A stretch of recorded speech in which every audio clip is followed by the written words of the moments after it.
Hello बच्चों, welcome to the जस्टिए सीखो easy maths. आज हम करने वाले हैं NCERT maths class 6 chapter second whole numbers exercise 2.2 का क्वेश्चन नंबर 3।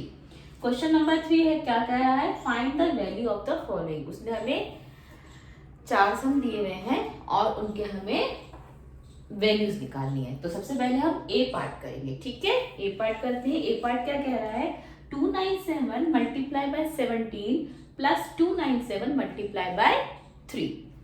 ठीक है। अब इस सम को आप एक चीज नोट कीजिए कि ये सम 2 पार्ट्स में है। 297 plus 17 sorry multiply by 17 plus 297 multiply by 3। अब इन दोनों पार्ट्स में कॉमन क्या है, ठीक है। एक तो है कि मैं इसकी वैल्यू ऐसे निकाल दूं, इसको पहले इससे मल्टीप्लाई करूं, 297 को 17 से मल्टीप्लाई करूं, फिर 297 को मैं 3 से मल्टीप्लाई करूं, फिर जो दोनों के आंसर आए उन दोनों के मैं आपस में प्लस कर दूं, ठीक है। ये मेरा थोड़ा टाइम कंज्यूमिंग है, तो मैं इसको थोड़ा इजी बनाती हूँ। उसके लिए मैंने देखा दोनों में क्या कॉमन है, 297। मैंने 297 बाहर निकाल लिया, ठीक है, और ब्रैकेट में डाल दिया 17 प्लस 3, ठीक है। ये हो गया। अब मैंने इसको प्लस कर दिया, 297 ब्रैकेट हटा दिया बच्चों। ब्रैकेट का मतलब मल्टीप्लाई होता है, ठीक है। ये हटा दिया तो मैंने मल्टीप्लाई का साइन लगा दिया। 17 प्लस 3 कितना हो गया, 20। अब मेरी कैलकुलेशन आसान हो गई है, छोटी हो गई है। इसको मुझे 20 से मल्टीप्लाई करना है, तो मैं खाली 2 से करूंगी। मैंने आपको बताया ना, जितनी जीरो हो उतनी जीरो लगाते हैं। तो सिर्फ नंबर को हम मल्टीप्लाई करते हैं। तो 297 को सिर्फ मैं 2 से मल्टीप्लाई कर देती हूँ। तो कर देती हूँ 2 4 7 जा 14, 2 9 जा 18 19, 2 2 जा 4 and 5। ये आपका आंसर आ गया, ठीक है। समझ में आ गया, बहुत इजी था, कुछ मुश्किल नहीं था इसके अंदर, ठीक है। चलिए नेक्स्ट पार्ट करते हैं। नेक्स्ट पार्ट लेते हैं, बी पार्ट। बी पार्ट कह रहा है 54279 multiply by 92 plus 8 multiply by 54279। इसमें भी ये 2 पार्ट्स में बटा हुआ है, ठीक है। इन दोनों में कॉमन क्या है, 54279। कॉमन निकाल लेते हैं, ठीक है। कॉमन ले लिया। अंदर क्या बचा बच्चों, ब्रैकेट में 92 प्लस 8, ठीक है। कॉमन लेना आता है ना, जिस तरह से कॉमन निकाल लिया यहां से। अब देखो ये तो यहाँ आ गया, तो कितना बचा इस वाले में, सिर्फ 92। प्लस का साइन लगा दिया, इसमें से ये कॉमन आ गया तो कितना बचा, सिर्फ 8, ठीक है। इस तरह से हम कॉमन निकालते हैं। अब क्या करूंगी, मैं इन दोनों को प्लस कर दूंगी। 54279 ब्रैकेट हटा रही हूँ, मल्टीप्लाई का साइन लगा रही हूँ। 92 प्लस 8 कितना हो गया बच्चों, 100। कैलकुलेशन 0 से 1 हो गई हमारे लिए। दिस मल्टीप्लाई बाय 1, ठीक है, सेम आएगा, ठीक है। कितनी जीरो है, 2। आंसर आ गया, ठीक है। चलिए नेक्स्ट क्वेश्चन पर चलते हैं। सी पार्ट देखते हैं। सी पार्ट में क्या है, 81265 81,265 multiplied by 169 minus 81,265 multiplied by 69। बाकी 2 सम्स की तरह हम इसमें कॉमन देख लेंगे।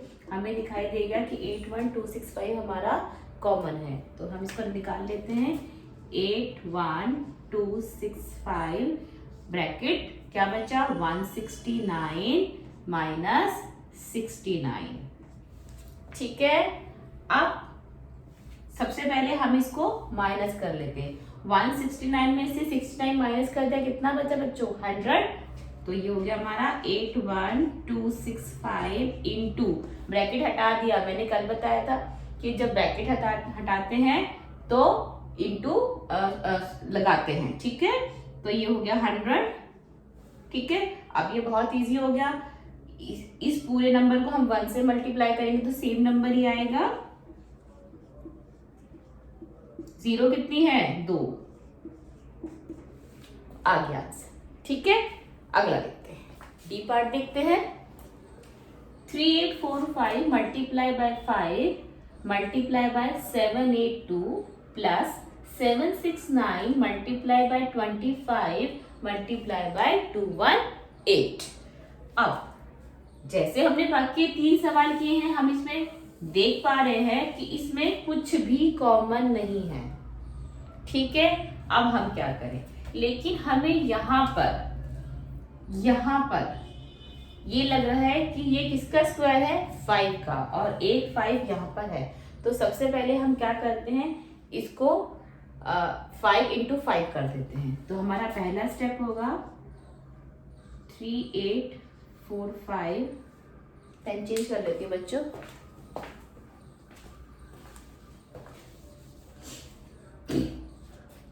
3845 into 5 into 782 plus 769 into 5 into 5 रहा तो ये 25 ही ना, मैंने इसका स्क्वायर कर दिया। ठीक है, इंटू 218।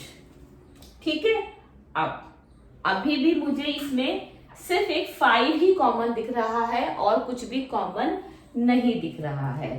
तो अब मैं थोड़ा सा और ट्राई करूंगी, शायद कुछ और कॉमन निकल जाए। तो मैं एक बार क्या करती हूँ, इसको और इसको मल्टीप्लाई करके देख लेती हूँ कितना आता है। ठीक है, तो मैं इसको अगर मल्टीप्लाई करूं 5 से, 5 9 45, 30, 34, 7 35, 35 और 3। मैंने ये देखा, मैंने इस दोनों नंबर्स को मल्टीप्लाई किया तो मेरा नंबर आया 3845, जो कि मेरे पास यहाँ पर भी है। यानी कि इन दोनों का अगर मैं मल्टीप्लाई करूंगी तो ये दोनों इसके जितने इक्वल हो जाएंगे और फिर शायद मुझे यहाँ पर एक कॉमन और मिल जाए। तो अब मैं क्या करूंगी,